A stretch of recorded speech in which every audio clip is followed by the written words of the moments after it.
जो बदलाव आप में है, आप अलग कैसे हैं एकदम? ये सवाल मुझसे कई लोग कई बार करते हैं। मैं अपनी ही फैमिली में भी अलग थी। मैं केवल अपनी कम्युनिटी में नहीं, मैं अपनी फैमिली में भी बहुत ही मिसफिट थी बेसिकली। मैं एक मिशनरी स्कूल की प्रोडक्ट भी हूँ, दोनों, दिल्ली में भी और कश्मीर में भी। मेरे फादर की जब ट्रांसफ़र कश्मीर हुई 1985 में, मेरी फैमिली वहाँ चली गई रहने के लिए और मेरे लिए कल्चर शॉक था। मेरे फीचर्स बिल्कुल इंडियन हैं और उनको ये लगता ही नहीं था कि मैं कश्मीर से। मुझे धीरे-धीरे करके वैसे लोग भी मिले जो रिस्क उठाने के लिए तैयार थे, पब्लिश करने के लिए तैयार थे। आपके हस्बैंड के बारे में भी मैं जानना चाहूँगी। उनकी इतनी साइकोलॉजिकल प्रॉब्लम्स हो चुकी थी because of that abuse that he had attempted. उन्होंने कोशिश की थी सुसाइड की 13 बार। हर कोई इवेंट को एक हमेशा इंडिया को एक स्टिक के तौर पे यूज़ करते थे, इंडिया को हमेशा लताड़ने के लिए।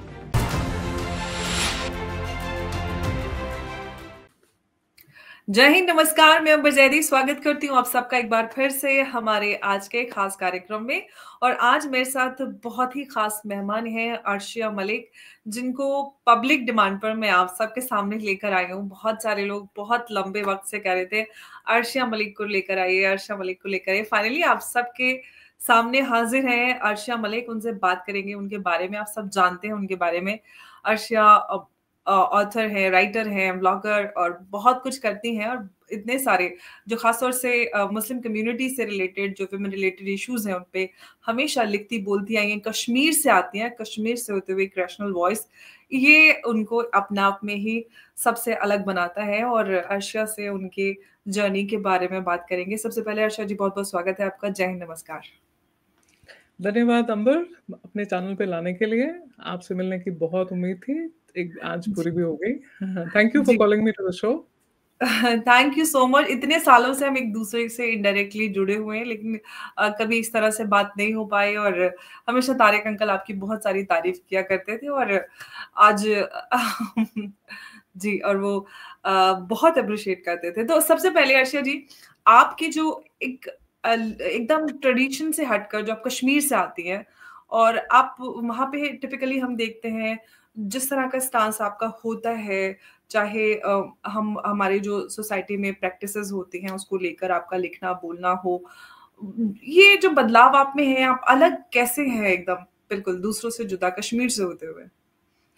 ये सवाल मुझसे कई लोग कई बार करते हैं एंड हमेशा यही सवाल होता है कि आप इतनी मुख्तलिफ क्यों हैं? तो मेरा एक ही जवाब रहता है जो आज मैं रिपीट करूँगी।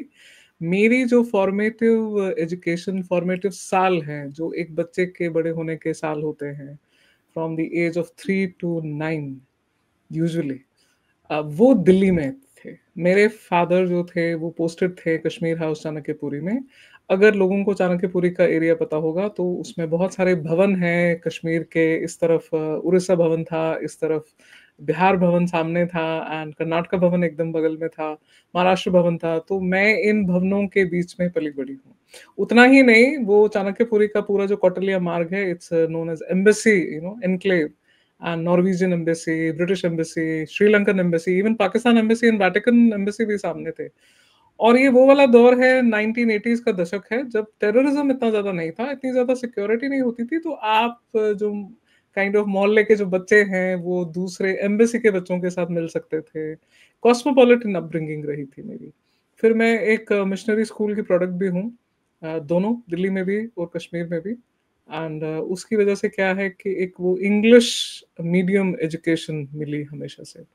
मेरे वालिद बुक्स के शौकीन थे एंड बुक्स का हमेशा से उन्होंने मुझे ये जो लव फॉर बुक्स है उन्होंने ही दिया है। हमारे घर में रीडर्स डाइजेस्ट आती थी, जो कि उस ज़माने में मेल ऑर्डर, आजकल तो आपके यहाँ अमेज़न अमेज़न है। आई थिंक मेरी सबसे पहली फैमिली थी मोहल्ले में जो मेल ऑर्डर करके बुक्स मँगवाती थी एंड वो बचपन की बुक्स आज तक हैं। मेरे बेटे के अब इनहेरिटेंस में चली गई है। तो ये था। एंड क्रिटिकल थिंकिंग इस करके हुआ कि मेरे टीचर्स, मेरे नेबर्स, मेरे पीयर्स, मेरे जितने भी आप जब बुक्स की ही दुनिया में रहते हैं तो आपको इतनी बड़ी-बड़ी हस्तियों के बारे में पढ़ने को मिलता है। आप biographies and so many great people, और आप हिस्ट्री पढ़ते हैं, आप एंथ्रोपोलॉजी पढ़ते हैं, आप इतने फेजेस जो हमारे मॉडर्न वर्ल्ड के रहे हैं, जैसे वर्ल्ड वॉर 1, वर्ल्ड वॉर 2, आप इसको जानने की कोशिश करते हैं। तो आई थिंक उस वजह से आई एम डिफरेंट, शायद मेरी तो यही कंक्लूजन है। लेकिन मेरे फादर की जब ट्रांसफ़र कश्मीर हुई 1985 में मेरी फैमिली वहाँ चली गई रहने के लिए, और मेरे लिए कल्चर शॉक था। Being a Kashmiri, I got a culture shock, क्योंकि वहाँ पे कोई लोग ज़्यादा अंग्रेज़ी बोलते नहीं थे। सेकेंडली, वहाँ का माहौल वाज़ कंप्लीटली डिफरेंट। एक एक वो, मैं खुल के कहती हूँ, रेसिस्ट माहौल था, क्योंकि मैं, मेरा complexion, I am dusky, and मेरे फीचर्स बिल्कुल इंडियन हैं, और उनको ये लगता ही नहीं था कि मैं कश्मीर से हूँ। तो पहला सवाल यही होता था, आप कहाँ से हैं? तो आई यूज्ड टू से मैं यहीं से हूँ, श्रीनगर से हूँ, पली-बड़ी हूँ, लाल चौक से, प्रॉपर लाल चौक से हूँ। लेकिन उनको यकीन नहीं आता था, जब तक मैं कुछ कश्मीरी में ना बोल लूँ। तो ये है। So I think that made me very sensitive to critical issues also in my community. Caste system देखा वहाँ का वो जो हमें एक वो अदरिंग करने की वो होती है, स्पेशली सुन्नी मुस्लिम्स में। शिया बिल्कुल, मतलब मेरी फैमिली के लिए शिया वर वेरी, ये they used to use derogatory words for Pandits, the way they used to say Batta, वो एक बड़ा डेरोगेटरी तरीके में था। और मैं तो दिल्ली से आई थी, मैं तो दिल्ली वाली थी। दिल्ली वाले तो हर किसी से मिलते हैं, हर किसी को एम्ब्रेस करते हैं, हर तरह का कल्चर है। तो ये था कि मैं अपनी ही फैमिली में भी अलग थी, मैं केवल अपनी कम्युनिटी में नहीं, मैं अपनी फैमिली में भी बहुत ही मिसफिट थी बेसिकली। तो ये स्टोरी है बिहाइंड कि मैं इतनी अलग कैसे? जी। बिल्कुल। और आपने इतना अर्शा, आप लिखती हैं बड़े-बड़े अखबारों में, और आपके ब्लॉग्स आते हैं मैगज़ीन्स में, और ख़ास तौर से जो मुस्लिम कम्युनिटी की महिलाएँ हैं, उनके राइट्स को लेकर आपने काफ़ी कुछ लिखा है। ग्लोबली आप उसको वॉइस आउट करती आई हैं। ये आप में ये कैसे, क्योंकि हम अगर जनरली, क्योंकि मैंने खुद ट्रिपल तलाक पे काम किया है, मैं जब आउटरीच प्रोग्राम हम करते हैं, तो हम जब आस-पास हम मुसलमान औरतों से बातचीत करते हैं, तो उनको ही लगता है कि जो इनजस्टिस हो रहा है, that is the only, it is natural and it is the justice. ऐसा ही है, ऐसा ही होना चाहिए, वी कांट चेंज इट। आपने कैसे, इतने पहले से आप इस सारी चीज़ों के बारे में बोलती आई हैं, वो भी कश्मीर से रहते हुए, ये कैसे ख़्याल आया, और कितना आपके लिए ये चैलेंजिंग था, ये काम करना? देखिए, जब कश्मीर की बात आती है तो लोगों को हमेशा लगता है कि उधर टेररिज्म की ही प्रॉब्लम थी, and I am the one जो हमेशा ये बोलता है कि टेररिज्म तो बिल्कुल शुरू हुआ 90s में, उससे हुँ, पहले भी सोशल प्रॉब्लम्स थी। सो लोगों को अगर याद होगा, 1986 में शाबानो केस हुआ था, काफ़ी मशहूर केस है, आज तक उसके रिपरकशंस हम देख रहे हैं। मेरी मदर जो है वो शाबानो ऑफ कश्मीर हैं, लेकिन एक डिफरेंस है between the real Shabano and my mother, कि मेरी मम्मी कभी कोर्ट नहीं जा पाई। क्योंकि वो एजेंसी ही नहीं थी, वो सोच समझ नहीं थी, वो किसी ने वैसा कोई साथ नहीं दिया। सो आई मैं 15 साल की थी जब 1990 में कश्मीर इरप्टेड, और मैं 15 साल की थी 1990 में जब मेरी फैमिली बिखर गई। सो ट्रिपल तलाक का जो आप कह रही हैं, माय फादर अटर्ड ट्रिपल तलाक, उसकी काफ़ी एक ठोस वजह थी। जो यूजुअली मुस्लिम फैमिलीज़ में होता है, वो अपने एक प्रॉब्लम को फेस नहीं करना चाहते हैं। तो घर की औरत जब वो प्रॉब्लम सामने लाती है और कहती है कि ये हुआ है, ऐसा है, तो माय फादर वो तो मानने को तैयार नहीं थे, और बदले में उन्होंने मेरी माँ को ट्रिपल तलाक दे दिया। और मेरी मदर मदरसा एजुकेटेड थी, जमात इस्लामी मदरसा से। अ, इंग्लिश वगैरह पढ़ लेती थी, अखबार वगैरह पढ़ लेती थी, लेकिन वो सोच समझ नहीं थी, एंड शी थॉट कि जैसे उन्होंने कहा है तो वैसे ही करना है। वो निकल गई हम 2 बहनों को लेके घर से। चूँकि हम 2 बहनें थी, हमारा कोई भाई नहीं है। तो काफ़ी साल, यू कैन अंडरस्टैंड, 15 साल की उम्र में आपका एक पूरा फैमिली बिखर जाना, और फिर कोई एलिमनी नहीं। और हमारे यहाँ लोगों को ज़्यादा पता नहीं होता कि शरिया कोर्ट काइंड ऑफ होता है, वो प्रॉपर एक कोर्ट नहीं होता है, मोहल्ला कमिटी होती है। मोहल्ले के जो बड़े-बुज़ुर्ग होते हैं, वो कोशिश करते हैं कि दोनों फैमिलीज़ के बीच में थोड़ा-सा एक वो रिकन्सिलिएशन हो। पर वो रिकन्सिलिएशन भी ऐसा होता है कि सारे टर्म्स फादर की फैमिली के थे। मदर का तो कोई वो इनजस्टिस कोई किसी को समझ ही नहीं आ रहा था। मैं 15 की थी, 15 साल की, ऑलमोस्ट मैट्रिकुलेशन पे थी, तो मेरे को तो समझ आ रहा था वो कह रहा है, मेरी बहन मेरे से 2 साल छोटी, उसे कुछ समझ में नहीं आ रहा था। और वहीं से मेरा शुरू हुआ क्वेश्चनिंग, मतलब इमेजिन मुल्ला के सामने खड़े हो जाना, कहना ये आप क्या कह रहे हैं? ये आप कैसे कह सकते हैं? तो वो तो हमेशा यही कहते थे कुरान में लिखा है, तो मैं तो पूछती थी दिखाइए कहाँ है कुरान? आपने मुझे भी तो सिखाया है, बताइए कौन-सी वर्स है?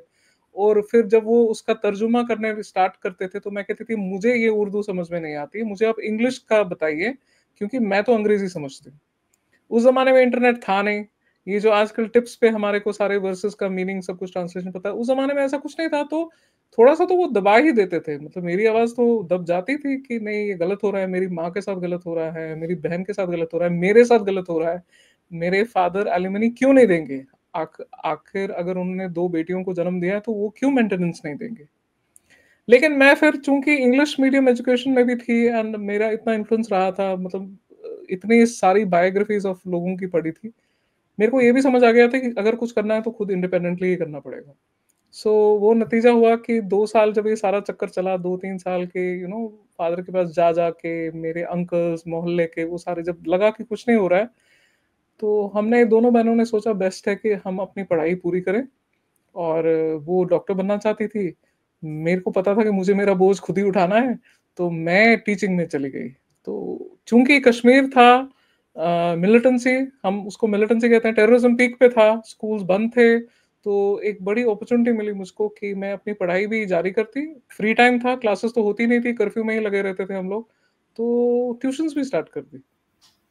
और जब-जब स्कूल खुलता था तो I used to go, exam देने मैं अपना प्राइवेटली चली जाती थी, तो ऐसे मैंने अपनी पढ़ाई पूरी की है। Class 12th, BA, MA, BEd सब कुछ प्राइवेटली किया और स्कूलों में पढ़ाई होती थी। इसलिए आई हैव स्टार्टेड वर्किंग 1 दशक पहले then what normal people start, you usually start working by 25-26 after you finish your PGT. I started working at the age of 17 when I was just still in school. So this is the reason कि फिर मैं चुप नहीं रही, फिर ये था कि मैं जरा देखूं, मुझे जो ये सारे मुल्ला लोग बताते हैं कि ये कुरान में लिखा है, हदीत है, वो है, तो मैं ये भी तो देखूं कि ये वाकई में है। और अगर ये है तो ये किस तरह के खुदा हो सकते हैं जो ऐसे इतनी नाइंसाफी मेरी माँ के साथ करें। फिर ये पता लगा कि केवल यही नहीं हो रहा है, बहुत सारी चीज़ें हो रही है। पता लगा ऑनर किलिंग्स होती हैं, फीमेल जेनिटल म्यूटिलेशन किसी कंट्री में होता है। ये पता लगा कि डाउरी के नाम पे फिर तालिबान आए, it was live streamed to our नया-नया 24 आवर केबल सैटेलाइट टीवी शुरू हुआ था। हुँ। लोगों को भूल जाता है कि ये वो ज़माना है 1990s में कि डीडी चैनल करके एक होती थी। तो NDTV was the first channel जो शुरू हुआ 24/7। तो तालिबान उन्हीं दिनों में they had started in Afghanistan. तो वी सॉ द ट्रीटमेंट जो बुर्का क्लैड वुमेन की हो रही थी, स्टेडियम में एग्जीक्यूशंस हो रहे थे, तो ये तो बिल्कुल हमारे पड़ोस में हो रहा था। फिर धीरे-धीरे जब ये आज़ादी का सिलसिला चला कश्मीर में, लोग कहने लगे नहीं जी, आज़ादी का बेसिकली मतलब था merger with Pakistan, it was not exactly कि इंडिपेंडेंट कंट्री। तो चूँकि इंटरनेट आया, फिर फेसबुक शुरू हुआ, तो वी स्टार्टेड इंटरैक्टिंग। तो पता चला कि ये जो कश्मीर जो पार का है, जो इतना ये हमको सपने दिखा रहे हैं कि वहाँ ऐसा है, वहाँ वैसा है, ऐसा तो कुछ भी नहीं है। मतलब हमारी कश्मीर वैली में सेंट्रल यूनिवर्सिटी थी, कश्मीर यूनिवर्सिटी थी, hospitals were state of the art, हमारे पक्के घर थे। वहाँ पे ऐसा कुछ नहीं था 1990s में। No university at all, hospitals तो बिल्कुल किसी नाम के नहीं थे एंड पक्के घर भी नहीं थे। तो फिर उनके बाकी पेचीदगियाँ पता चली कि यदि उनको पासपोर्ट लेना होता है या बिज़नेस खोलना था, उनको ये कहना पड़ेगा कि वो पाकिस्तान से कभी आज़ादी माँग नहीं सकते। तो फिर ये क्रिटिकल थिंकिंग शुरू हुई कि माजरा क्या है, चक्कर क्या है, हो क्या रहा है, और ये कौन-सा इंसाफ कहता है कि जो हमारे सदियों से, सेंचुरी से हमारे पड़ोसी हैं, कश्मीरी पंडित हैं, उनको अपने घर से निकाला जाए। क्योंकि हमारे साथ ये खुद हुआ था पर्सनली, एक हमारी फैमिली टूट चुकी थी, डिस्प्लेसमेंट हो चुकी थी। हुँ। तो उनके साथ वो रिलेट करना बड़ा ईज़ी था एंड आई कुड सी कि मेरी community is responsible for it, totally responsible for it. वो बेशक टेररिस्ट AK-47 दिखा के ये सब करते तो थे, मतलब लिस्ट जारी होता था, उनको वार्निंग्स चली जाती थी पंडित फैमिलीज़ को कि आप सुबह-सुबह निकल जाइए, समथिंग लाइक दैट, या उनको काफ़ियों को मार भी डाला। मेरे सामने मेरे नेबर पिट्ठी कौल जी आई थी, अपना सामान लेने के लिए अपनी बेटी के साथ, तो we heard the shot, she was killed and ये भी पता था किस टेररिस्ट ने मारा है। तो ये मेरे सारे दिमाग में घूमने लगा कि ये ठीक नहीं है। एक तो घर में ऑलरेडी मम्मी के साथ नाइंसाफ़ी हो रही थी, फिर मेरी कम्युनिटी इनके साथ नाइंसाफ़ी कर रही थी। तो वो जो क्रिटिकल थिंकिंग जो आप आज कह रही हैं कि मैं इस्लाम का करती रहती हूँ, वो तभी से शुरू हुआ। So I was at a very young age अभी शुरू हुआ। It's a personal actually struggle, हुँ, पर्सनल लेकिन स्ट्रगल। अर्षा, एक बात ये है कि जब हम आप कश्मीर में रहकर जो आपका एक क्रिटिकल थॉट प्रोसेस था, उसको लेकर आप एक्सप्रेसिव भी थी, आप उस पे बोल रही थी, लिख रही थी। कितना चैलेंजिंग आपके लिए पूरा ये रहा, और आप फिर कश्मीरी पंडितों के लिए भी आपको कंसर्न्स थे, तो ये तो और डबल हो गया, डबल द ट्रबल। मैं एक तो मैं हिजाब के खिलाफ लिखती रहती हूँ कि हिजाब हमारे पास कैसे आया। तो जी। बिफोर आई गेट मैरिड, चूँकि मैं स्कूलों में पढ़ाने जाती थी, एक कम्यूट होता है, आपको बस में बैठना पड़ता है, पहुँचना पड़ता है। तो आस-पास के जितने भी थे जिनको धीरे-धीरे समझ आता था कि हाँ जी, ये यहीं की है, मुसलमान ही है, तो पहला क्वेश्चन तो यही होता था, आपका दुपट्टा कहाँ है, आपका हिजाब कहाँ है? तो मैं I am a very athletic person. मेरे genes have come from across, I don't know, मेरी ग्रैंडमदर नानी कहती है कि अफ़गानी हूँ मैं। तो मैं तो उठा के दे मारती थी। एंड मैं कई बार बस से काफ़ी ऐसे लड़कों को नीचे भी उतारा है, बिल्कुल उनका वो पकड़ के कि चलिए पुलिस स्टेशन। तो पीपल यूज्ड टू थिंक कि maybe I am some kind of a civilian police officer also at that time. क्योंकि दिल्ली का था ना, दिल्ली में हम जो पले-बड़े थे, दिल्ली का जो वो होता है ना, आप में एक वो कॉन्फिडेंस। स्ट्रीट, हाँ, एक वो स्ट्रीट इन स्मार्टनेस आप में आ जाती है। You learn at a very young age how to deal with punks, right? तो श्रीनगर के जितने भी ये पंक्स मुझे मिलते थे, बस में मिलते थे, एंड पहले यही डिमांड करते थे कि where is your dupatta, where is your hijab? तो मैं तो एक खींच के उल्टे हाथ का, and I used to get them down and take them to the police station. In fact the police stations got used to it कि ये आएगी, ये लड़की, ये किसी लड़के को लेके आएगी बिल्कुल चोक होल्ड में, एंड ये डिमांड करेगी, उसने इसने उसका आई कार्ड भी जब्त कर लिया होगा, एंड ये जाके हमको, so they used to tell me कि मैडम जी ये ना करें, ये अच्छा नहीं लगता। उनका तो यही होता था, मैडम जी आपकी शादी होनी है, ऐसे आपकी शादी नहीं होगी, मैडम जी ये मैडम जी वो। तो बट ये बिकॉज आई मुझे यूज्ड टू मुझे गो, मौलाना ने भी बोला था, इतना ज़्यादा बोलती तुम्हें कोई निकाह पढ़ाने वाला नहीं मिलेगा। हाँ, तो my mother used to be very afraid कि मेरी तो शादी नहीं होगी, क्योंकि जिस हिसाब से ये लड़की पुलिस ऑफिसर की तरह इनको उतारती है, इनको चांटे मारती है, तो मैं तो डरती नहीं थी। I was very fearless. दूसरा ये भी कि आई हैड स्कूल की जॉब के साथ-साथ एक विंटर में प्रोजेक्ट्स आते थे, तो एक UN survey of children affected in armed conflict मेरे पास आया। This was before marriage. I was in my post graduate studies hmm, Kashmir university में, एंड मैं स्कूल में पढ़ा भी रही थी। तो एक मौका मिला अपने डिस्ट्रिक्ट्स को घूमने का और देखने का कि क्या डेवास्टेशन हुई है टेररिज्म की वजह से। तो हुँ, सबसे पहला डिस्ट्रिक्ट जो मैंने कवर किया था वो बडगाम था। बडगाम सबसे छोटा डिस्ट्रिक्ट है, एंड काफ़ी शिया डोमिनेटेड डिस्ट्रिक्ट है। तो आई सॉ वहाँ पे पहली बार कि शिया फैमिली का जितना मेरी सुन्नी फैमिली इतना डेरोगेशन, इतना ये अदरिंग करती है, वो एक्चुअली में कैसे रहते हैं। वो बड़े गरीब होते थे, एंड वीवर्स थे, वो वो वीविंग का काम करते थे, एंड बड़े हुँ। ही फिल्दी घरों में रहते थे। कोई ज़्यादा एजुकेशन नहीं थी, और मैंने ये 30 साल की लड़कियाँ देखी, married with 6-7 children, and they used to look like 60 year old, 70 year olds, इतना वो बुढ़ापा आ गया था। एंड फिर जो इनके सारे वो बेनेवोलेंस दिखाते हैं, ये सारे हुर्रियत के ग्रुप्स वगैरह, इन लोगों ने जगह-जगह पे सिलाई के सेंटर, वो टेलरिंग सेंटर, समथिंग सेंटर खोले थे। ऐसे तो दुनिया को दिखाने के लिए कि हम लोग इनको रिहैबिलिटेट कर रहे हैं। जो औरतें थी, हाफ विडोज़ थी, उनके टेररिस्ट हस्बैंड्स मारे गए थे। हुँ, लेकिन अंदर कुछ और ही चल रहा था। तो वो जो आज़ादी का सेंटिमेंट था वो ज़िंदा रखे हुए थे। तो I saw this in Budgam district. उसके बाद मैंने जो मेरे हमारे जो उसके वो इंचार्ज थे, डॉक्टर ये थे, he was a professor in Kashmir university. उनको मैंने कहा मेरा ये सर्वे जो है इसको एक्सटेंड कर दीजिए टू कुपवारा डिस्ट्रिक्ट, क्योंकि वो बॉर्डर डिस्ट्रिक्ट है, मैं देखना चाहती हूँ। कुपवारा अक्सर न्यूज़ में आता रहता है। तो I went to Kupwara, and there was a Pune based duo, brother sister, जो वहाँ पे ऑर्फनेजेस सेटअप करना चाहते थे। तो उनकी मदद से मैं पूरा कुपवारा घूमी, मच्छल सेक्टर तक, हुँ। Saw all these places, and देखा कि कितने सारे ऑर्फन्स हैं। एंड बड़ी ट्रेजेडी की बात थी कि जो लड़के बॉय ऑर्फन्स थे, उनको तो फैमिलियाँ अडॉप्ट कर रही थी क्योंकि लड़के थे। लड़कियों को ऐसे ही छोड़ा जा रहा था। लड़कियाँ मस्जिद के रहमो-करम पे होती थी, मदरसे के रहमो-करम पे होती थी, एंड वहाँ पे हमारा करके एक वो यतीम ट्रस्ट है, ज़्यादा से ज़्यादा वो उसमें चली जाती थी। तो लड़कियों को कोई अडॉप्ट करना नहीं चाहता था, एंड लड़कियाँ आर ईज़िली ट्रैफिक्ड। मेरे पास एब्सोल्यूट। आज भी 4 फाइलें पड़ी हैं of women who were taken across the border, and जब मैं जाके फाइनली जब इवेंचुअली मैं लिखने लगी और जर्नलिज़्म में आने लगी, तो मैं तो हुर्रियत के जितने भी ये लीडर्स थे उनको जाके मैं पूछती थी कि इन लड़कियों का क्या मतलब, टेररिस्ट ने भी तो आपके ह्यूमन राइट्स सब करते रहते हैं कि हुँ, इंडियन आर्मी ने ह्यूमन राइट्स किए हैं, ये लड़कियाँ कहाँ हैं? इनको ढूँढने के लिए आपने क्या किया? तो उनके पास कोई जवाब नहीं होता था, उल्टा मेरी रेपुटेशन बन गई थी कि ये तो लड़की टेढ़ी सवाल पूछेगी, इसको तो आप एक्सेस दो ही मत।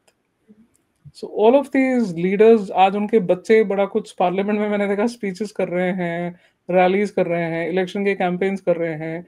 ये उन्हीं लोगों के बच्चे हैं जिनके फादर्स को जाके मैं ये पूछती थी कि वेयर आर दीज विमेन, और ये गर्ल ऑफेंस का क्या हुआ।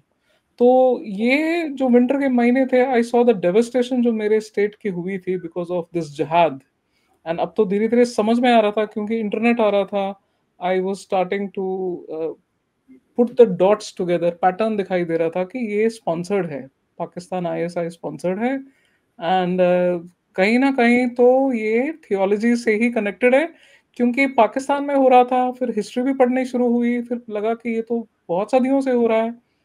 और धीरे धीरे यहाँ से डिस्कवर भी कर रही थी कि मुस्लिम इन्वेजन ऑफ इंडिया हुआ है, उसकी कोई बात नहीं करता। हम तो कभी हिस्ट्री में पढ़ते नहीं थे, कभी किसी एनसीईआरटी किताब में लिखा नहीं था, उल्टा मुगल राज ही ज्यादा पढ़ा था। तो ये सारी चीजें दे स्टार्टेड अफेक्टिंग। एंड एक इंसान को जब ये सारी चीजें इफेक्ट करनी होती है तो आपका एक ही जरिया होता है, और मेरे पास तो मेरी कलम थी, and that is how I started writing. फिर मुझे धीरे धीरे करके वैसे लोग भी मिले जो रिस्क उठाने के लिए तैयार थे, पब्लिश करने के लिए तैयार थे। मेरे कुछ पहले एडिटर्स थे, and I started writing. And उसी तरह से मुझे मेरी मुलाकात मेरे हस्बैंड से हुई, क्योंकि वो जर्नलिस्ट थे कश्मीरी मीडिया में। एब्सोल्युटली। जी। बिल्कुल, आपके हस्बैंड के बारे में भी मैं जानना चाहूँगी क्योंकि वो भी बहुत बोल्ड जर्नलिस्ट थे और उन्होंने भी काफ़ी कुछ लिखा है। उनके बारे में अगर आप कुछ बता पाएँ? तो ऐसा था कि जब मैंने अपना कॉलम शुरू किया कश्मीरी मेजर्स में, वो वहाँ एसोसिएट एडिटर थे, एंड मेरे कॉलम्स पढ़ते थे, मेरे कॉलम्स एडिट करते थे। एंड धीरे-धीरे मेरे पास वो आने लगा कि एक तो वो एडिटिंग तो होती ही है, फिर सेकंडली कि he was very impressed with the thought process जो मेरा था।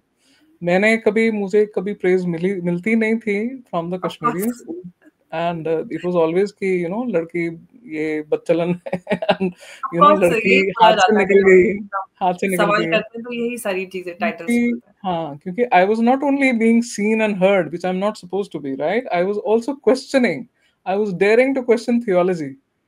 तो and I was daring to say कि हिजाब तो हमारा नहीं है, it's not our native dress, बिल्कुल नहीं है। हमारा बहुत ही खूबसूरत एक वो हेडगियर होता है। अगर आपने कश्मीरी हेडगियर देखा विद सिल्वर सर्टिफाइड ईयरिंग। बेशरम, बेहया, मेरे पास तो फोटोग्राफ्स थे मेरे ग्रैंडमदर्स के, एंड इतने खूबसूरत से इसमें, एंड मैं इसको कैसे एक ब्लैक में ये कर दूं। तो हुँ, वो था।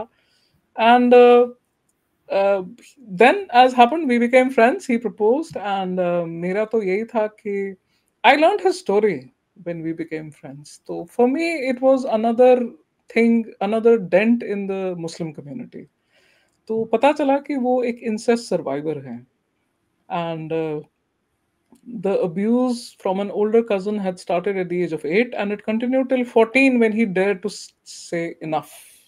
ओह गॉड! And family को बिल्कुल पता नहीं था, मतलब मेरे मिलने तक भी he had become an adult now, and उनकी इतनी psychological problems हो चुकी थी because of that abuse that he had attempted, उन्होंने कोशिश की थी सुसाइड की 13 बार। एंड ये डॉक्यूमेंटेड केस था। वो कश्मीर का जो एक ही साइकेट्रिक हॉस्पिटल है रैनावारी में, उसके एचओडी मिस्टर मुश्ताक मरगूब थे। तो अरशद मलिक की पर्सनल फाइल उनके पास रहती थी, और एक जमाना था कि वो उसको यूएस भेजना चाहते थे टू स्टडी कि ये बंदा जो है इतना निहिलिस्टिक क्यों है, क्यों अपने आप को मिटने पे तुला हुआ है। एंड वो उनके पूरे बाजुओं पे स्कार्स थे from cutting, and you had used pills also, and there these वो सीते हैं जब आपका वो सारा कट वगैरह, तो इस हुँ, वजह से वो कभी हाफ स्लीव्स पहनते नहीं थे, वो फुल स्लीव्स हमेशा गर्मियों में भी पहनते थे। तो जब मैं मिली उनसे, उन्होंने मुझे अपना उनका एक इंटरव्यू छपा था एटलांटिक वीकली में, वो दिखाया। एंड उसमें इंटरव्यूअर ने उनसे पूछा था कि ये सब क्यों है, कैसे है। लेकिन एक बात वो रह गई उसमें, उन्होंने उनसे ये नहीं कहा कि मैंने suicide attempts due to incest किया। वो एक प्रोपेगेंडा पीस बना जिसमें उन्होंने कहा कि बिकॉज कश्मीर में टेररिज्म है एंड इंडियन आर्मी यहाँ पे ये सब कर रही है, तो ये आदमी ने सुसाइड अटेम्प्ट किया। So that was my first exposure to the, जिसको मैं कहती हूँ इंतिफादा फैक्ट्री। कैसे इंतिफादा फैक्ट्री, जो कि बना है जर्नलिस्ट का, सिविल सोसाइटी का, ब्यूरोक्रेट्स का, पॉलिटिशियंस का, उसमें कुछ पुलिस ऑफिसर्स भी थे, एंड बहुत सारे ऐसे हुर्रियत लीडर्स तो थे ही थे। But the thing was there were many journalist also involved, कि जो हर कोई इवेंट को एक हमेशा इंडिया को एक स्टिक के तौर पे यूज करते थे, इंडिया को हमेशा लताड़ने के लिए। हुँ। तो मेरे हस्बैंड की कहानी सबसे पहले यही थी। वो उसमें कुछ कर नहीं पा रहे थे, सेंसरशिप फेस करते रहते थे एंड देन चूंकि मुझसे मिले एंड हमारी शादी हुई, we had a child and धीरे-धीरे आई न्यू कि जो अनरिज़ॉल्व्ड ट्रॉमा होता है इंसेस्ट का, वो सॉल्व करना बहुत ज़रूरी है। तो उनकी काउंसलिंग थोड़े-थोड़े मैं करने लगी and because I had already come from Delhi, I मेरे मेरे पास एक्सपोज़र था। 4 different cities due to my father's transfer मैं काम कर चुकी थी, I had lived and studied and worked in 4 different cities. That was hmm, Amritsar, that was Chandigarh, that was Delhi, that was, Jammu. So I had this wonderful. exposure where I could, educate him and course correct him कि ये जो आपकी conditioning रही है, क्योंकि आप तो कभी बानाल टनल से बाहर निकले नहीं, आप तो यहीं पे पले बड़े हैं, आप रहे नहीं हैं किसी ऐसे कॉस्मोपॉलिटन शहर में, तो आप अपनी सेल्फ रिफ्लेक्ट कीजिए, अपना थोड़ा अवेयरनेस बढ़ाइए। तो ये हुआ कि beautiful wonderful years I had with him and we brought up a wonderful child and then he understood कि हाँ कुछ तो उनके ट्रॉमा का करना पड़ेगा and he started writing freely in the sense कि ट्रुथफुली। तो every day used to come to me कि भाई मैंने ये आर्टिकल भेजा है, इसमें तो ये मेरा एडिटर ये कह रहा है कि ये लाइन थोड़ी ब्लंट है, ये थोड़ी सी चेंज करनी पड़ेगी, ये पैरा तुम चेंज करो। तो वो सेंसरशिप उनका चल रहा था, बिकॉज मेरी तरह he was also taking a stance कि ये जो कश्मीरी पंडित कम्युनिटी के साथ हुआ ये अच्छा नहीं हुआ, हम लोगों ने अच्छा नहीं किया। अगर हम अभी भी इसके बारे में खामोश हैं तो इसका मतलब है कि हम भी कॉम्प्लिसिट हैं इसमें। तो ये तो सीधी सी बात है, मतलब जो इस्लाम उन्होंने समझा था वो आज तो तो ये बहुत सारे लोग मानते थे। खुलकर बोलते हैं कि हमने गलत किया और हमारी तरफ से हम गलती लोग हुई थी, तब बोल लेकिन रहे उसको थे जब किसी की हिम्मत नहीं थी, एब्सोल्युटली। जब उनको सेंसरशिप फेस करना पड़ रहा था। मैं डीपीएस श्रीनगर में काम करती थी एंड मैंने बिल्कुल अपने खुल के मैं बोलती थी, फेसबुक पे मैं आने लगी थी, ग्रुप्स में मैं बोलने लगी थी। तब ये ट्विटर स्पेसेस वगैरह टाइप का ऐसा कुछ नहीं होता था। तो तब तो टाइपिंग करके ही हम लोग सारा अपना बोल देते थे and I had become a mark target कि ये बोलती है, ये खुल के बोलती है and I was terminated from my job from DPS Srinagar for taking this stance and मेरे टर्मिनेशन में एक्चुअली हाथ तारिक फतेह का है। सीरियसली? उसी वाओ! साल वो आए थे कश्मीर अच्छा। एंड उनके साथ इंटरैक्शन हुआ था।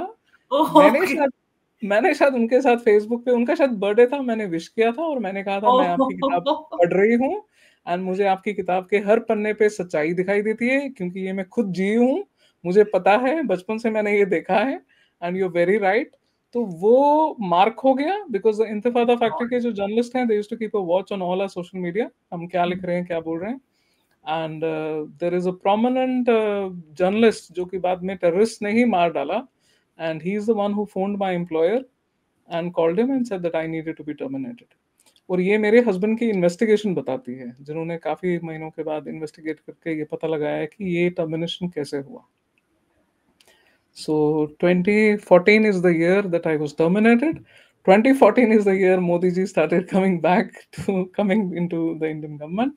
2014 is the year I migrated to Uttar Pradesh क्योंकि मैं अब उस शहर में नहीं रह सकती थी। मैंने दूसरे स्कूल्स में अप्लाई करना शुरू किया था, लेकिन वहां पे बात पहुंच जाती थी। यही मीडिया फ्रेटर्निटी, यही कश्मीरी मीडिया, यही जो नेटवर्क है इंतिफादा फैक्ट्री का, ये उनको फोन करके बता देता था कि इनको नौकरी मत दीजिए। तो मेरा जो एक राइट ऑफ लाइवलीहुड है, मेरा एक छोटा बच्चा था and I was taking care of my family, I was still taking care of my mother's family. तो हुँ। ये ये मेरे से छिन गया था। So this was a direct violation of my human rights, जिसकी बात कोई करेगा नहीं। तो लेकिन मैं भी कम नहीं थी, तो मैं ऑफ 2 कोर्स। बैग लेके उठी and I went to Uttar Pradesh. I got a job in a wonderful school here and I have spent wonderful years here. लेकिन I started pushing back against the Intifada factory. Yeah. बिल्कुल, और वो आप आज तक आपने उस को कायम रखा हुआ है, और आप जो करती हैं, जो आप लिखती हैं, जो बोलती हैं, उसके लिए आपको पूरा देश बहुत एप्रिशिएट करता है, आपसे प्यार करता है। तभी इतने सारे लोग मुझसे बार-बार बोलते रहते हैं, आप अर्शा मलिक को लेके आइए, अर्शा मलिक को लेके आइए। आपके काम की वज़ह से जो आपको एप्रिसिएशन देश भर से मिली है, वो हमेशा रहने वाली है। आपके हस्बैंड के बारे में आप मैं आपसे एक और बात जानना चाहूँगी, क्या उनका काम काफ़ी बोल रहा है? क्या कुछ उनकी आपने उनके जो ट्रॉमाज़ है उसके बारे में तो बताया है, बाकी क्या कुछ उनकी लाइफ़ में रहा और किस तरह का काम जो उनका रहा? क्या उसको कुछ रिकॉग्निशन मिली और क्या कुछ उनको फेस करना पड़ा अपने बोल्ड स्टांस की वज़ह से? सबसे ज़्यादा बड़ी बात तो जिस चीज़ ने उनको तोड़ दिया था, टू सी कि कश्मीरी मीडिया कैसा है। टुडे आज पीपल कैन सी कि अल जज़ीरा कैसे काम करता है, राइट? हुँ, अल हुँ, जज़ीरा हमेशा वन साइडेड चीज़ें दिखाता है, इट्स ऑलवेज़ डेमोनाइजिंग इज़राइल। वो कभी भी पैलेस्टीनियन टेररिस्ट के बारे में कुछ नहीं बोलता है। आप हम तो जानते ही हैं ज़ुबैर जी को हमारा जो फैक्ट चेकिंग वाला ऑल्ट न्यूज़ जी। वगैरह, हाँ, तो ये टाइप का जो था, ये ऑलरेडी कश्मीरी मीडिया में सालों से हो रहा था। So it kind of broke him to see कि the truth is not getting out there, जो journalism का जो actual aspect है. And hmm, every night I remember him coming back broken to the home and saying कि देखो ना मेरा ये वाला सेंसर कर दिया, देखो ना ये चेंज कर दिया, देखो यहाँ ये हो रहा है, इस एडिटर ने सच्चाई दिखाने के बजाय ये प्रेफर किया कि इंतफादा फैक्ट्री जो उनको कह रही है, डिक्टेट कर रही है ये करने के लिए. So it was a very murky Kashmiri media, and that thing had already broken his already traumatic mind, जो incest, being an incest survivor, जो unresolved trauma था उनका. तो he died, like technically medically he had a cardiac arrest, लेकिन मैं जानती हूँ कि उनको किस चीज ने उनकी जान ली. एंड ये जब मैं लिखती थी तब भी लिखती थी, जब वो थे वहां मीडिया में, मैं उनके लिए डरती भी थी कि कोई कहीं ना कहीं से इनका रिस्क है लाइफ को. वो भी मुझे कहते थे कि तुम मुझे मरवा के ही रहोगी, ये हिजाब आर्टिकल तुमने लिखा है, वो भी पाकिस्तानी न्यूज पोर्टल पे 2015 में दिसंबर, एंड वो वायरल हुआ, एंड तुम मुझे मरवाओगी. And it was a joke between us कि आई सेड तो क्या ना लिखूं, एंड ही वाज लाइक नहीं नहीं लिखो लिखो. And the Kashmiri media started offering me space to write, जहां वो हुँ, पहले मुझे सेंसर करते थे. एंड ही सेड मत लिखना, ये तुमको मजल करना चाहते हैं, ये तुम्हारी आवाज दबाना चाहते हैं, क्योंकि ये फिर वही एडिटर, ये वही सेंसरशिप स्टार्ट करेंगे जो इन्होंने मेरे साथ किया था. सो उनके साथ ये वादा था कि I will never ever right for any Kashmiri media, and I still don't, unless I am very sure कि जो लिखा है वो मेरा ही छप रहा है. एंड आज तक मैंने वो प्रॉमिस निभाया है. सो this is K. He took a bold stance, but he paid a very heavy price for it. I paid a very heavy price. I lost him. I lost my job for. लेकिन I wasn't deterred because the truth is truth, and I was bringing up a child, and I could not give ये वाले values to my child के hypocritic values जो usually Muslim community में होते हैं, वो मैं नहीं कर सकती थी. तो ये है कि उनको रिकॉग्निशन तो नहीं मिली, अब ये ठाना है मैंने कि उनकी जो स्टोरी है वो थोड़ी-सी एम्प्लीफाई कर दूँ, जैसे मुझसे बन पड़ता है। कोशिश तो कर रही हूँ, लेकिन उनसे ये भी वादा लिया था कि उन्होंने मुझसे वादा लिया था कि जो तुम करोगी वो हमारे बच्चे पे उसका असर नहीं पड़ना चाहिए। तो मुझे बहुत सारे डिसीजंस करने पड़ते हैं, लेने पड़ते हैं, जिससे I have to gaze and watch and see a lot of things कि कहीं मेरे बच्चे पे इफेक्ट ना हो, सो मेनी थिंग्स, क्योंकि एक पूरा इकोसिस्टम है. एंड जब मुझे ये पूरा समझ आ गया कि मैं इतने बड़े इकोसिस्टम से भिड़ रही हूँ, जो आज आपके सामने क्लियर है, द यूएसएआईडी फंडिंग ऑफ जितनी कोर्स। सारी हो रही है. एंड इसमें इवन वो वाले बच्चे वर इन्वॉल्व जिनको मैं पढ़ा चुकी थी, एंड उनके parents were being funded to foment trouble against India, और they were the people responsible for creating this ecosystem, and मेरी जॉब की टर्मिनेशन से. So, he never got any recognition. He died, but he lives on in my son. And I have made it a point to amplify his story. Let's see what happens. I am writing, I'm trying Absolutely. to. I think you should write a book on your life and your husband's life because you two are, you have done a wonderful job together as in journalist or writer. It's a beautiful love story. सबसे पहले तो And people also should that love remember story, this. that It's a one beautiful day, love story. It is absolutely. I my mean, love story. personally, so some time and I'll try to know your love story and we can maybe we can do something on your love story too. तो अर्षा, आपने आपकी journey के बारे में बताया, in fact आपने आपके husband के बारे में, आपके एक्सपीरियंस के बारे में और आपने कैसे आप में जो बदलाव आए उस सब के बारे में बताया। लेकिन अभी के बारे में आपसे जानना चाहूँगी कि अभी आप क्या ऑब्जेक्टिव्स हैं, किन-किन चीज़ों पे आप काम कर रही हैं, जो आपने जिन इश्यूज़ पे आपने लिखना शुरू किया, उनको लेकर अभी क्या आपकी प्लानिंग है, किन-किन चीज़ों पे आपका काम चल रहा है? जैसा कि मैंने बताया कि 2014 में मैंने माइग्रेट किया to Uttar Pradesh, the NCR region. And हुँ, मैं अपने आप को ज़्यादा एजुकेटेड नहीं मानती हूँ, मेरी तो लाइफ की ज़्यादा एक्सपीरियंसेस रही हैं. तो ये धीरे-धीरे समझ आया कि there is something called a left, and left का ये सारा रहा है इन्फ्लुएंस हमारा हिस्ट्री पे, हमारी सारी पॉलिटिक्स पे. हुँ, एंड धीरे-धीरे समझ आ गया कि ये जो कल्चरल रिसर्जेंस ऑफ भारत हो रहा है, ये राइट कहा जाता है, फार राइट. राइट विंग ऐसे करके। तो ये बाइनरीज मुझे थोड़ा-थोड़ा समझ आने लगी। लेफ्टिस्ट का तो मुझे पता था कि उनका एक अलायंस चल रहा है इस्लामिज़्म के साथ, क्योंकि वो इस्लामिस्ट को हमेशा अपोलोजाइज़ करते रहते हैं। ये तो कश्मीर में हो ही रहा था, मुझे ये पता नहीं था कि उनको लेफ्ट लिबरल कहते हैं। ये सारी टर्मिनोलॉजी मुझे पता नहीं थी, पर ये पता था कि कुछ तो गड़बड़ है, कि यदि किसी AK-47 विल्डिंग टेररिस्ट ने किसी लड़की को मार दिया, जस्ट बिकॉज़ कि वो मुखबिर है, तो फेमिनिस्ट भी कुछ उठ के कह नहीं रही थी, नीदर कोई लिबरल आके कुछ कह रहा था।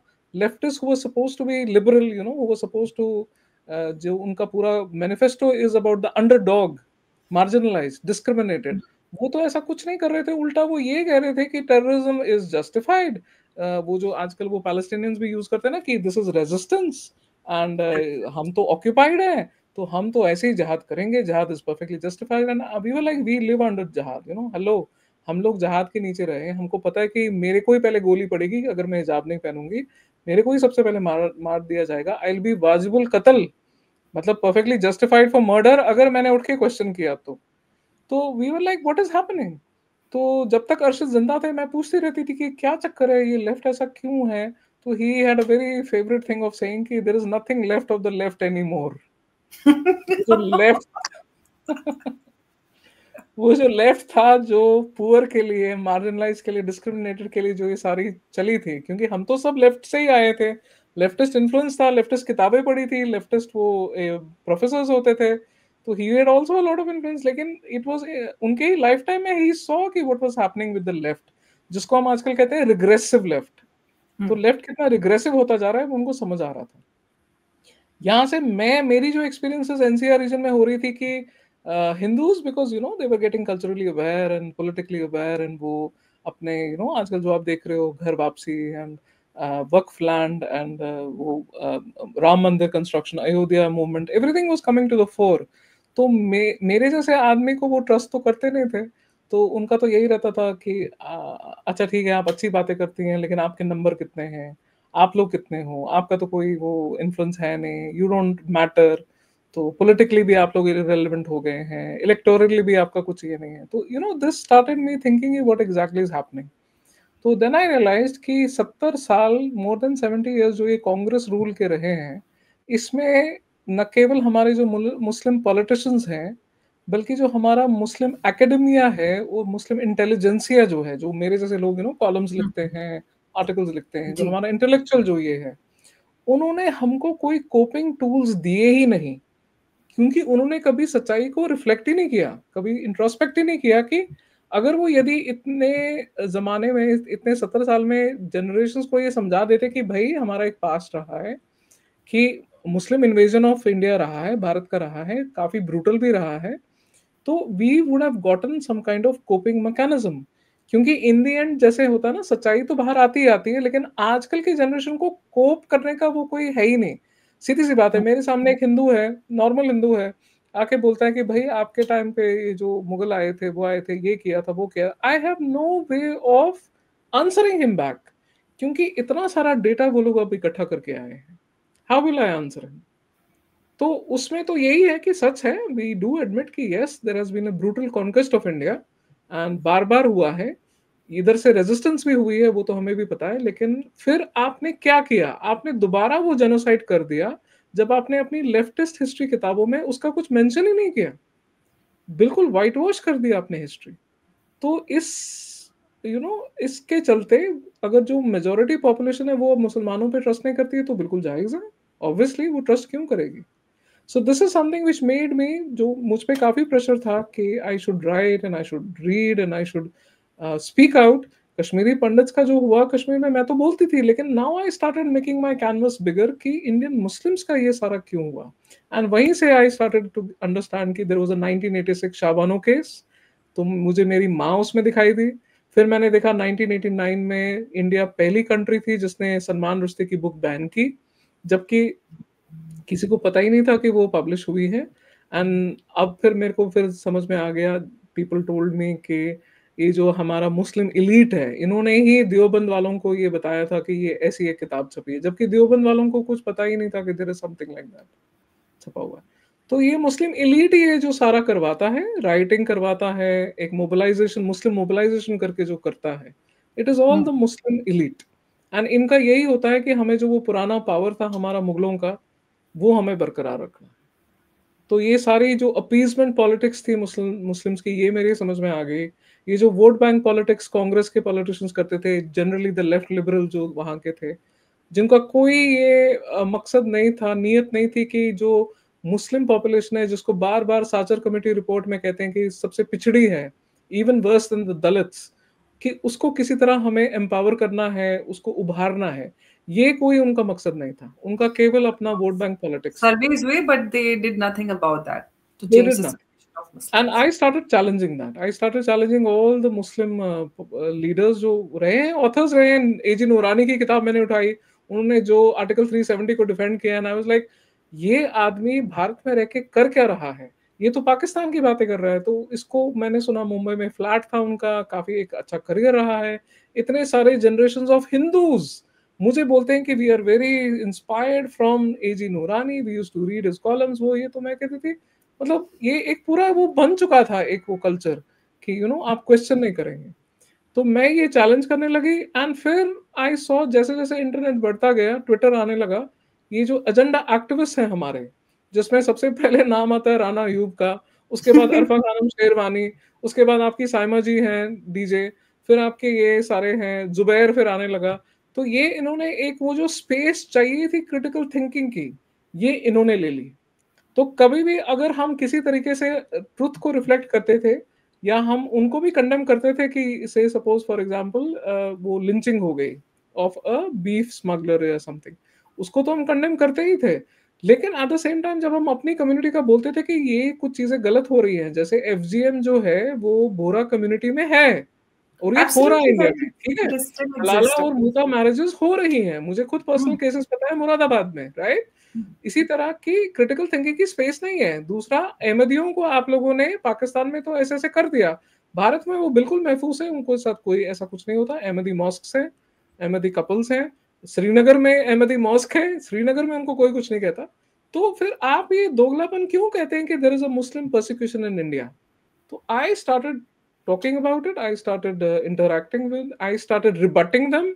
ये जो केवल मिस इन्फॉर्मेशन डिसइन्फॉर्मेशन फैलाई जा रही थी ग्लोबल लेवल पे, उसमें आपके वॉशिंगटन पोस्ट, न्यूयॉर्क टाइम्स, अल जजीरा, ये सारे जितने भी हैं, ये तो थे ही। साथ में जो Hmm. भारतीय हैं ना, the wire, the Quint, laundry, news laundry, scroll वगैरह, ये जो सब कर रहे थे, तो वो मुझे उसके साथ काफी एतराज था कि आई अंडरस्टैंड कि फार राइट का प्रॉब्लम हो सकता है, ये सच है कि मेजोरिटी हिंदूज हमको ट्रस्ट नहीं करते, लेकिन जब तक आप अपनी सच्चाई नहीं बोलेंगे, आप एक्नॉलेज नहीं करेंगे कि ये सब होता है, ये है, वोट बैंक पॉलिटिक्स हुई है, अपीजमेंट हुई है। 1986 एक ऐसा विंडो ऑफ अपॉर्चुनिटी था आप लोगों के पास, जब आप कॉन्स्टिट्यूशन को प्रिवेल कर सकते थे और ये कह सकते थे कि शरिया laws are not subservient to, शरिया constitution is not subservient to शरिया लॉज। ह्यूमन राइट्स जो है, जो थोड़ा बहुत हमने इस्लाम का पढ़ा है, जो हमें हमारे परदादाओं ने सिखाया है कि the rights of a woman are superior to any Muslim personal law. आपके पास एक अच्छी खासी विंडो ऑफ अपॉर्चुनिटी थी जिसमें आप इन मुल्लाओं को, मुस्लिम एलीट को आप साइडलाइन कर सकते थे, और जो कॉमन मुस्लिम लोग हैं, स्पेशली औरतें, उनको आप you could have been the champion for them, जैसे आरिफ साहब थे जिन्होंने फिर रिजाइन कर दिया प्रोटेस्ट में, राइट। लेकिन आपने वो विंडो ऑफ अपॉर्चुनिटी गंवा दी। आपने Absolutely. 1989 में भी वो विंडो ऑफ अपॉर्चुनिटी गंवा दी, जब आप एक स्टैंड ले सकते थे कि भाई हम इस किताब को बैन नहीं करेंगे, फ्रीडम ऑफ एक्सप्रेशन है, हमने तो पढ़ी नहीं है, जिधर जिसने जो एतराज है वो ना खरीदे, ये हो सकता था। क्योंकि मेरे पास किताब है, 100 अरब राइटर्स इंटेलेक्चुअल्स, राइट, पोएट्स, जिन्होंने ये बिल्कुल किताब में लिखा, it's a signature taken from 100 अरब राइटर्स एंड इंटेलेक्चुअल्स, कि हमें बेशक किताब से एतराज हो सकता है from the content of Salman Rushdie's book, लेकिन उसके लिखने पे हमें एतराज नहीं है। There is no need to give a फतवा अगेंस्ट हिम। तो आपके पास एक ये विंडो ऑफ अपॉर्चुनिटी भी थी। आपके पास एक विंडो ऑफ अपॉर्चुनिटी 1990s में आई, जब कश्मीरी पंडितों के साथ कश्मीर में ये हुआ। आप खुल के बोल सकते थे कि इस्लामिक जिहाद गलत है, लेकिन आपने क्या किया? आपने उठा के यासीन मलिक को टीवी पे डाल दिया, मनमोहन जी उससे हाथ मिला रहे हैं, एंड मुझ जैसे लोगों के लिए क्या मैसेज थी कि nationalism is not going to be rewarded. What is going to be rewarded is anti-national activities. तो ये जितनी मैंने विंडो ऑफ अपॉर्चुनिटीज देखी कि गंवाई गई, गवाई गई, तो this is what I staunchly took a stand against it. I started writing and everything. पर मेरे को हमेशा ये होता था कि मेरे जैसे और भी लोग होंगे, and I started connecting with people across. मुझे तो पहले खुद के देश के बारे में पता चलने लगा. मुझे तो ये पता ही नहीं था कि लक्षद्वीप के मुसलमान जो है वो तमिलनाडु के मुसलमानों से बहुत ही मुख्तलिफ है, वो असम के मुसलमानों से बहुत ही मुख्तलिफ है, बंगाली मुसलमान जो है वो गुजराती मुस्लिम से बहुत ही अलग है, एंड ये सारे मिलके कश्मीरी मुसलमानों से तो बहुत ही अलग है, राइट? मैं mapping out these Muslims, and it was fascinating to connect with. There is a Kerala progressive Muslim that I connect with, then there is an Assamese, aap to janti hai, I think she's a lawyer, she publishes also, she writes, and then Amana Mili, and then unki story suni maine, and then there was, and I connected with progressive Muslims. Every single day I talked to at least one or the other. तो ये धीरे धीरे मैंने network बनाना शुरू किया, क्योंकि मेरे पास वो फार राइट का क्वेश्चन हमेशा होता था, आपके नंबर कहाँ हैं, आपके जैसे लोग कहाँ हैं. तो मुझे लगता और अब तो वो बहुत सारे लोग नजर भी आते हैं. आज से 10 साल पहले तक भी आप देखिए. नहीं, मैं यही उनको समझाती हूँ, क्योंकि मेरे को बोलते हैं ना, अच्छा अगर इतने सारे लोग हैं तो वो नजर क्यों नहीं आते, वो सामने क्यों नहीं आते. Then this is what the answer is, कि वो क्रिटिकल थिंकिंग स्पेस नहीं है. ये जो सारा मैंने अभी तक आपको डिस्क्राइब किया, दिस इज द इकोसिस्टम. वो इकोसिस्टम एक तो है, it is funded from foreign powers जो इंडिया को तोड़ना चाहते हैं. सेकेंडली, वो जो क्रिटिकल थिंकिंग स्पेस है वो हमारे एजेंडा एक्टिविस्ट ने पकड़ रखी है. तो जुबैर को आप कभी नहीं देखेंगे राइटिंग समथिंग जो हो रहा है हमारी मुस्लिम कम्युनिटी में. You will never find Arfa Khanum Sherwani with the kind of resources she has and the kind of followers. She could easily talk about the Muta marriages happening in Moradabad. She could easily talk about FGM happening among the Bora community, right? She could be a big champion for triple talaq, right? लेकिन वो ये सब अपना platform use नहीं करते. उनका एक ही मकसद है कि किसी तरह से हमें हिंदुओं को दिखाना है हमारा एक राज था, हम जी. It's called Muslim supremacy. तो जब आप नाजी सुप्रीमेसी को इतना कंडेम करते हैं, ये लेफ्ट लिबरल्स के लिए है, तो आपको मुस्लिम सुप्रीमेसी में ये प्रॉब्लम क्यों नहीं दिखाई देती है? तो ये था मेरा कि I am trying to collect. And फिर इतना ही नहीं कि भारत में प्रोग्रेसिव मुस्लिम्स हैं. आई स्टार्टेड फाइंडिंग कि across the Arab world, across Muslim countries, I found these women and men who had stood up against the Islamofascism. कुछ believers भी थे, कुछ एथीस्ट भी थे, कुछ एग्नोस्टिक्स थे, कुछ कल्चरल मुस्लिम्स थे, कुछ लैप्स्ड मुस्लिम्स थे, हर तरह के मुसलमान थे, राइट? एंड वो उठ के अपनी कम्युनिटी में वो डिफरेंसेस बना रहे थे. तो आई स्टार्टेड कलेक्टिंग देम. अभी तक माशाल्लाह I have reached 200 people. I put them on my Instagram if people want to have a look. किस तरह के हैं, equal number main and women. एक हफ्ते में औरतें डाल देती हूँ, एक हफ्ते में मेन डाल देती हूँ. मेरी फेसबुक पे, मेरे इंस्टाग्राम पे आई एम कलेक्टिंग दिस. ऐसे एक पब्लिशर ने इंटरेस्ट तो दिखाया है कि I should publish this. Let's see अगर मैं ये लिस्ट एक पूरी जो है, मुझे वगैरह सारा देखना पड़ेगा. But there are many people. उसमें Egypt is the number 1. Egypt के जितने भी मेन एंड वुमेन हैं, they do resist, they talk the truth. Second number पे ईरान, एंड थर्ड नंबर पे आपके बाकी सारे ये Turkey and Morocco and Tunisia आते हैं. These are very very liberal Muslim countries. तो मुझे अरब मुस्लिम्स में अब तो थोड़ी उम्मीद जागी नजर आती है कि एक रिफॉर्म का जो है, जो मेरा मकसद है, होगा. एंड यूरोपियन मुस्लिम्स का तो मैं देख ही रही हूँ कि कितना प्रेशर आ रहा है टू रिफॉर्म. लेकिन हमारे सब कॉन्टिनेंटल मुस्लिम्स में आप ये उम्मीद ना रखिए. उनको हमेशा they copy the Arab sheikhs, they copy the Arabs, and unless and until change वहां पे आएगा, यहाँ पे कोई तब्दीली नहीं आएगी. क्योंकि अगेन वहीं पे मैं पहुंच रही हूँ. हमारी मुस्लिम इंटेलिजेंसिया, हमारे मुस्लिम एकेडमिशियंस, हमारे मुस्लिम पॉलिटिशियंस ने हमें, they have let us down. They had Absolutely. so many windows of opportunity. They have let us down time and again, and they are still doing it. Absolutely. So don't expect any change from the subcontinental Muslims. Absolutely. Yes, Amal. Thank you, Arshia, for joining my show and sharing your life story, your experiences with us. Thank you so much once again. Thank you, Amal. Thank you for having me. Thank you.